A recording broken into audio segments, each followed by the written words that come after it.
A misty, moonlit Swedish forest, shadows flicker and something childlike seems to move between ancient pines. The forests of northern Sweden hold secrets in their silence. Between the ancient pines and tangled undergrowth, where mist rises from peat-rich earth and the sun lingers only briefly in winter, shadows move with a purpose older than memory. Villages here are small, clusters of red-painted cottages clinging to clearings in the forest. Life in the 19th century is marked by hard work and harder winters. The people of Västerbotten, like their ancestors, keep to the old ways, tending their herds, mending nets, praying for good harvests, and whispering of spirits that wander the night.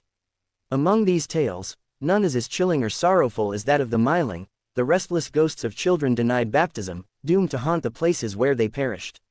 It is said their cries pierce the stillness just before dawn, pleading to be carried to consecrated ground. Some villagers claim to have heard small, cold hands scratching at their doors.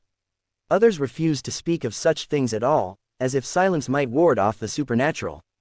But for those who have known loss, the legend lingers at the edge of every shadow. One autumn, as the first frost dusts the moss and the lake steams beneath a pale sky, a grieving mother named Ingrid finds herself at the heart of this enduring myth. Her sorrow, raw and unspoken, ripples through her home, through her marriage, through the forest itself. The villagers avert their gaze, they sense something is not right. They know that when a child dies unbaptized, the earth remembers. And the dead, denied rest, may seek a kindness the living cannot easily grant. In such a place, in such a time, fear and hope become tangled roots, and every cold gust carries with it the possibility of encountering the unknown. This is the story of the Myling, a legend that is, at its core, a lament for what is lost, and a search for peace amid relentless grief. The cry in the night. Night in Västerbotten comes quickly in autumn.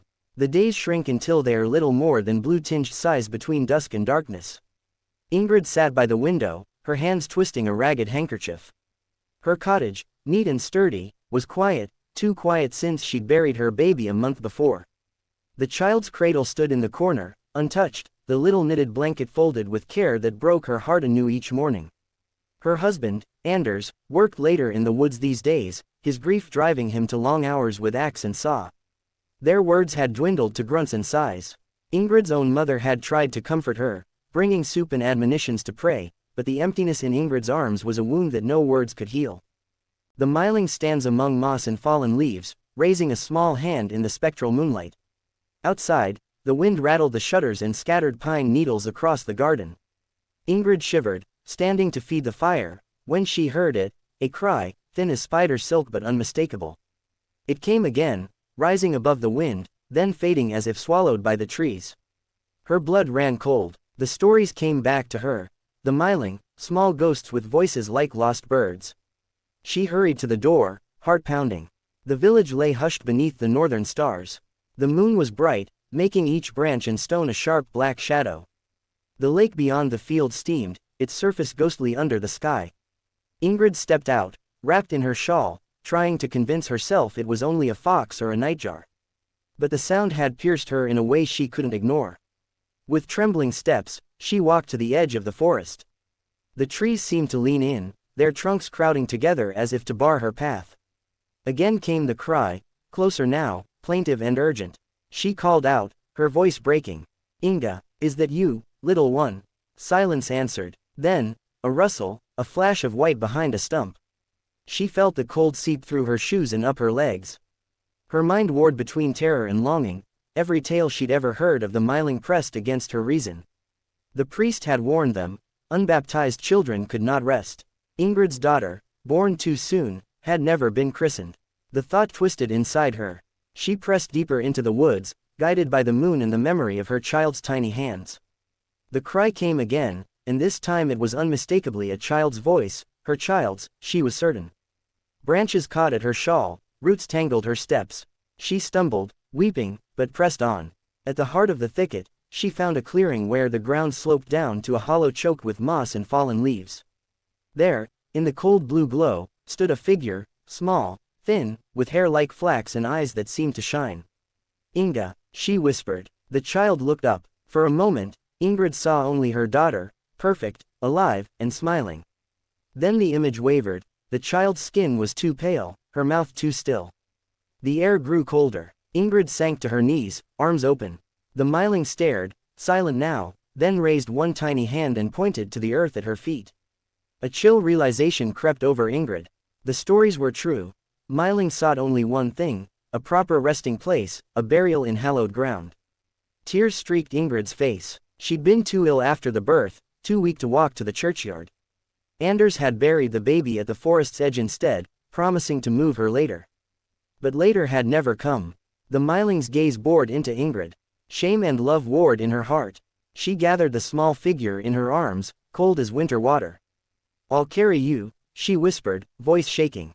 "I promise." 2. The weight of sorrow. Ingrid's arms ached with the chill of carrying her Myling child. Though the figure was small, the burden grew heavier with each step toward home. It felt as if every sorrow she had ever known pressed down upon her shoulders, the silent meals, Anders's withdrawn grief, the villagers' pitying glances. The Myling clung to her, face hidden in Ingrid's shawl, not making a sound but radiating a longing that was almost physical. Ingrid bears her invisible burden through frost-laced forest paths as dawn breaks over Vasterbotten. The path twisted through thickets where frost already rimmed the ferns and the ground was soft from autumn rain. Ingrid stumbled more than once. Each time she nearly fell, the Myling's weight seemed to double. She recalled the old women's warnings.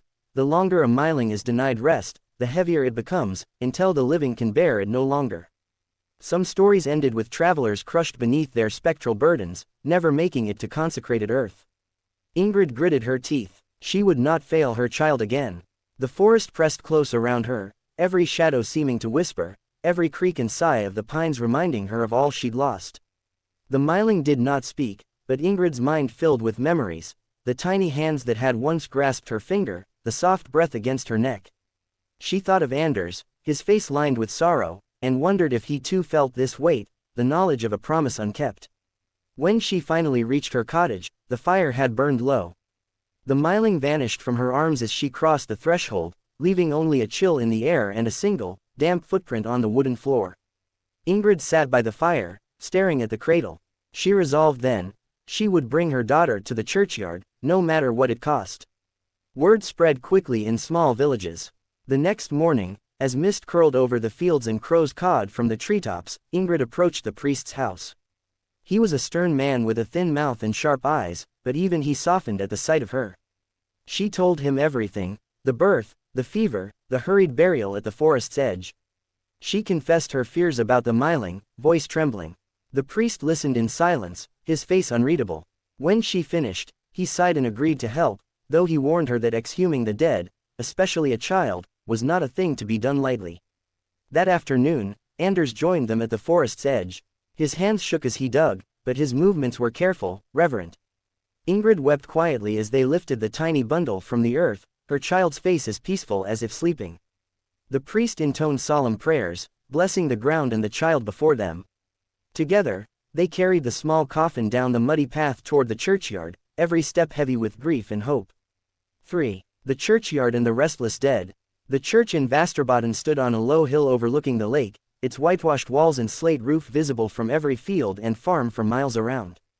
The graveyard encircled it like a ring of sorrow and remembrance, old stones tilted by time, crosses made from birch wood, and patches of wildflowers growing among the grass.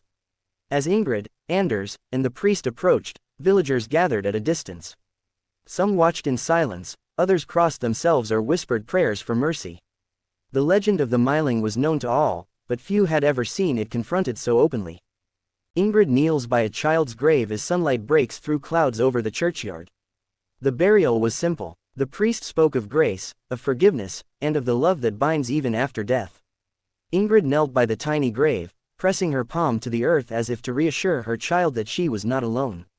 Anders stood beside her, his face wet with tears. As the last clods of soil fell and the prayers ended, the sun broke through clouds, casting a brief golden light over the churchyard. For a moment, the world seemed to pause, a hush deeper than any silence Ingrid had ever known. That night, Ingrid lay awake, listening for the cry that had haunted her for weeks. The forest beyond her window was still. No wind rattled the shutters, no shadows flickered beneath the pines. She dreamed of her daughter, not as a ghost, but as a laughing child running through fields of wildflowers, her cheeks flushed with life. When she awoke, her heart felt lighter. But the village did not forget so easily. For generations, Parents had told their children to stay away from the woods at night, warning them of the Myling's hunger for rest. Some believed that burying an unbaptized child in church ground would anger the spirits, others saw Ingrid's courage as a blessing, a sign that love could break even the oldest curses. There were still those who claimed to hear weeping in the dark, soft voices drifting through mist and pine, but now those stories were tinged with hope rather than dread. Ingrid tended her daughter's grave every Sunday. She brought wildflowers and sang lullabies. Sometimes, she thought she saw a pale shape at the edge of the trees, a glimpse of flaxen hair, a hand waving farewell. But she no longer feared the Myling. She knew her child had found peace, and that love endures even when all else is lost.